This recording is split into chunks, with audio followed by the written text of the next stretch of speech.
সকলে বলেন আল্লাহু আকবার।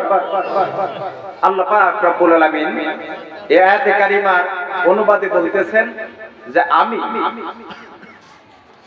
কিছু কিছু মানুষকে বাছাই করে নিয়েছি, সেই মানুষগুলো আল্লাহ তাআলার জন্য তাদের জীবন প্রাণকে উৎসর্গ করে দিবে। মূলত এই সব বান্দাদের প্রতি আল্লাহ খুবই অনুগ্রহশীল। সুবহানাল্লাহ। এখানে আল্লাহ পাক রব্বুল আলামিন আমাদেরকে যদি সারা বাংলাদেশে যদি হিসাব করি, সারা পৃথিবীর কথাই আমরা যদি বাদ দিই, শুধু বাংলাদেশের কথাই যদি হিসাব করি যে আমরা মূলত 18 কোটি মানুষ, এই 18 কোটি মানুষের ভিতরে সকলেই তো আর ইমানদার ব্যক্তি না, সকলেই মুসলমান না, সকলেই আমরা মুসলমান নামে, ইমানদার ব্যক্তি নামে, মুত্তাকি ব্যক্তি নামে আমরা সকলেই পরিচিত নয়। কিছু কিছু মানুষকে আল্লাহ রাব্বুল আলামিন এই বাংলাদেশ থেকেই মনে করেন যে কিছু কিছু মানুষকে আল্লাহ তাআলা তার নিজের জন্য বাছাই করে নিয়েছেন। এমন কিছু মানুষ আছে যারা আল্লাহ তাআলার ইবাদত করার জন্য সর্বসময় সকল সময় তাদের মনটা ঝুলন্ত থাকে আল্লাহ তাআলার ভয়ে। সকল মানুষ না, প্রত্যেক মানুষ না, কিছু কিছু মানুষকে আল্লাহ তাআলা তৈরি করে নিয়েছেন। আমরা যদি হিসাব করি যে আমাদের ভিতরে কিছু মানুষ আছে যারা নামাজ পড়ার জন্য ফজরের নামাজ যদি পড়ে আসে, জোহরের নামাজের জন্য তার দিলটা মসজিদের সাথে অ্যাটাচ থাকে, ঝুলন্ত থাকে, ঠিক কিনা? আবার জোহর পড়ে আসবে, আসরের থেকে আসর পর্যন্ত সে অপেক্ষায় থাকবে যে কখন আসরের নামাজ আযান হবে আর আমি মসজিদে দিয়ে আল্লাহকে সিজদা করব। এই রকম ভাবে 5টা ওয়াক্ত তার দিলটা, তার মনটা মসজিদের সাথে ঝুলন্ত অবস্থায় থাকে। জোরে বলুন আল্লাহু আকবার। এইবার এই কিছু কিছু মানুষ আছে যারা নামাজ পড়ে, যারা আল্লাহর দিকে ডাকে, এই সব মানুষগণরা তারা যাকাত দেওয়ার জন্য ব্যস্ত হয়ে পড়বে, তারা রমজান মাসে রোজা পালন করার জন্য ব্যস্ত থাকবে, তারা সদকা করার জন্য ব্যস্ত থাকবে, তারা সকল সময় দান খয়রাত করার জন্য ব্যস্ত থাকবে এবং ইসলামটাকে প্রতিষ্ঠিত করার জন্য, ইসলামটাকে আল্লাহ তাআলার জন্যই বেছে নেবে, এই দ্বীনকে আল্লাহ তাআলার জন্যই খালেস করে নেবে। এই সব মানুষদের প্রতি আল্লাহ তাআলা খুবই অনুগ্রহশীল। সকলে বলুন আল্লাহু আকবার। এই জন্য আল্লাহ রাব্বুল আলামিন বলেন আমি কিছু কিছু মানুষকে বাছাই করে নিয়েছি, তাদের জীবন প্রাণকে উৎসর্গ করে দিয়ে কেবলমাত্র আল্লাহ রাব্বুল আলামিনের জন্য তার দিলটা একেবারে একনিষ্ঠ হয়ে যাবে। আল্লাহ রাব্বুল আলামিন এই সকল মানুষদের প্রতি খুবই অনুগ্রহশীল। আল্লাহ রাব্বুল আলামিন বলেন এই সকল মানুষদেরকে আমি কিয়ামতের দিন জান্নাতুল ফিরদাউসের মধ্যে আমি জায়গা করে দেব। ওই সকল মানুষদের প্রতি আল্লাহ রাব্বুল আলামিন ঘোষণা করলেন, কি ঘোষণা করেন? আল্লাহ রাব্বুল আলামিন বলেন ইন্নাল্লাযীনা আমানু ওয়া আমিলুস সালিহাতি কানাত লাহুম জান্নাতুল ফিরদাউসি নুজুলা খালিদিনা ফিহা লা ইয়াবগুনা আনহা হিওয়ালা। আল্লাহ রাব্বুল আলামিন বলেন যে ব্যক্তি আমার প্রতি ঈমান আনবে আর আমলে সালেহ করবে, সৎ কাজগুলো করবে, অসৎ কাজের বাধা দেবে, আল্লাহ রাব্বুল আলামিনের ইবাদত করার জন্য সকল সময় ব্যস্ত হয়ে পড়বে, এই সব মানুষদের প্রতি আল্লাহ রাব্বুল আলামিন খুবই অনুগ্রহশীল হয়ে থাকে। শুধু তাই নয়, এই দুনিয়ার বুকে তাদেরকে শান্তি দেবে, কল্যাণ দান করবে। আর কিয়ামতের দিন আল্লাহ রাব্বুল আলামিন বলেন জান্নাতুল ফিরদাউসি নুজুলা খালিদিনা ফিহা লা ইয়াবগুনা আনহা হিওয়ালা। আল্লাহ রাব্বুল আলামিন বলতেছেন এই সব মানুষদেরকে আমি কিয়ামতের ময়দানে জান্নাতুল ফিরদাউস তাদেরকে নসিব করে দেব, আর তারা সেই জায়গায় এমন ভাবে ঢুকবে আর জীবনও তারা ওখান থেকে বের হতে পারবে না। জোরে বলুন আল্লাহু আকবার। এইসব মানুষদেরকে আল্লাহ তাআলা জান্নাত দেবেন এবং শুধু তাই নয়, জান্নাতুল ফেরদাউস নসিব করে দিবেন। ভাইরা আমার, আমরা যে কাজগুলো করি, এই কোরআন থেকে কথা বলি, হাদিস থেকে কথা বলি, জীবনের রাসূল সাল্লাল্লাহু আলাইহি সাল্লামের জীবনী থেকে কথা বলি, সাহাবায়ে কিরাম থেকে আমরা তাদের জীবনী থেকে অনেকগুলো শিক্ষা নিয়ে থাকি। আল্লাহ রাব্বুল আলামিন এইসব মানুষদেরকে সঠিক পথ দেখানোর জন্য আল্লাহ রাব্বুল আলামিন প্রত্যেক গোত্রের ভিতরে, প্রত্যেক জাতির ভিতরে আল্লাহ রাব্বুল আলামিন নবী প্রেরণ করেছেন। যারা বলেন আল্লাহু আকবার। আমরা যদি লক্ষ্য করি, প্রত্যেক জাতির ভিতরে আল্লাহ রাব্বুল আলামিন নবী প্রেরণ করেছেন।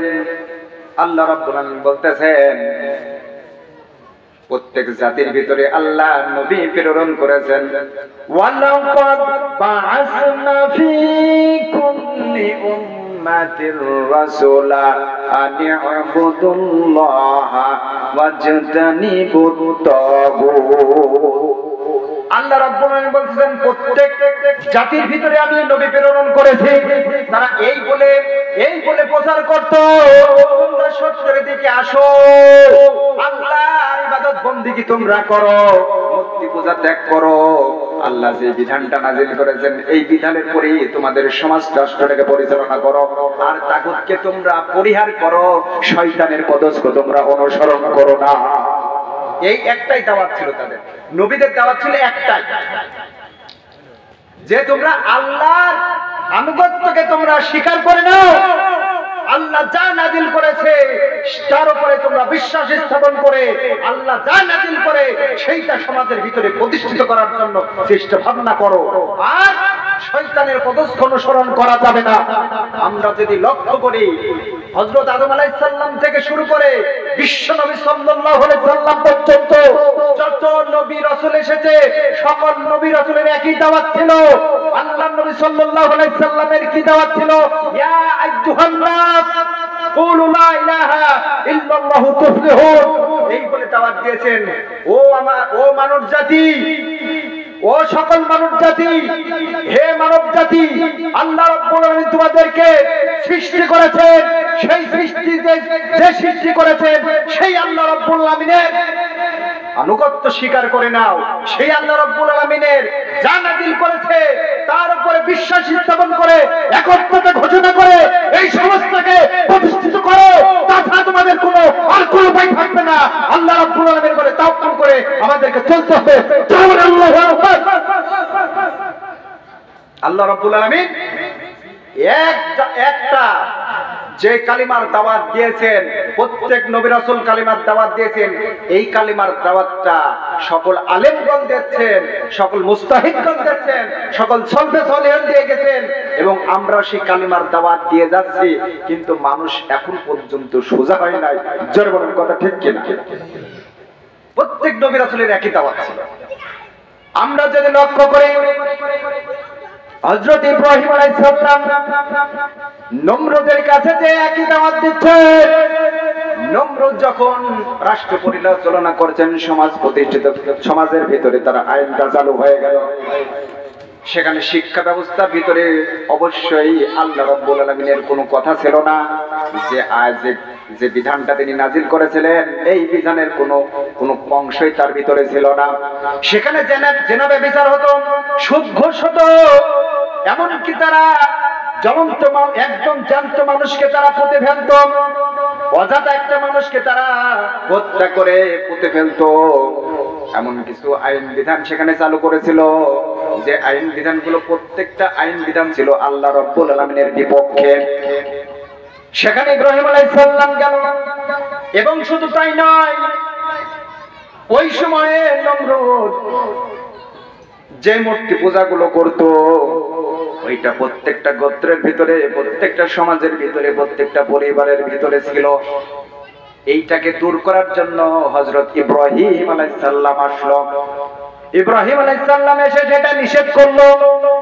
আল্লাহর নবী সাল্লাল্লাহু আলাইহি ওয়াসাল্লাম, আল্লাহর নবী আলাইহিস সালাতু ওয়াস সালাম সেই জায়গায় নমরুদের কাছে যখন দাওয়াতটা প্রচার করলেন, দাওয়াতটা প্রচার করতে যে নমরুদ সেটা মানলো না, আর বলতেছেন, আমি তোমার রব নমরুদ এটা দাবি করলো। তারা চন্দ্রকে পূজা করত, তারা নক্ষত্রদের পূজা করত, তারা সূর্যকে পূজা করত। আল্লাহ রাব্বুল আলামিনের নবী হযরতে ইব্রাহিম আলাইহিস সালাম এই ঘোষণা দিলেন যে আমার কোন নক্ষত্র আমার গড হতে পারে না, কোন সূর্য চন্দ্র তারকারাজি আমার গড হতে পারে না, আমার আল্লাহ হতে পারে না। আমি এক বাক্যে ঘোষণা করছি, ইন্নী ওয়াজ্জাহতু ওয়াজহিয়া লিল্লাযী ফাতারাস সামাওয়াতি ওয়াল আরদ হানিফাও ওয়া মা আনা মিনাল মুশরিকিন। ইব্রাহিম আলাইহিস সালাম ঘোষণা দিলেন, আমি একমাত্র সেই মহান রব্বুল আলামিনের দিকে মুখ ফিরিয়ে দিলাম, যে মহান রব্বুল আলামিন আসমান তৈরি করেছে, জমিন তৈরি করেছে, নক্ষত্র তৈরি করেছে, সূর্য চন্দ্র তৈরি করেছে। আমি কারোর গোলামি দাসত্ব করব না। যেই আল্লাহ রব্বুল আলামিন আমাকে সৃষ্টি করেছে সেই রব্বুল আলামিনের দিকে আমি মুখ ঘুরে দিলাম।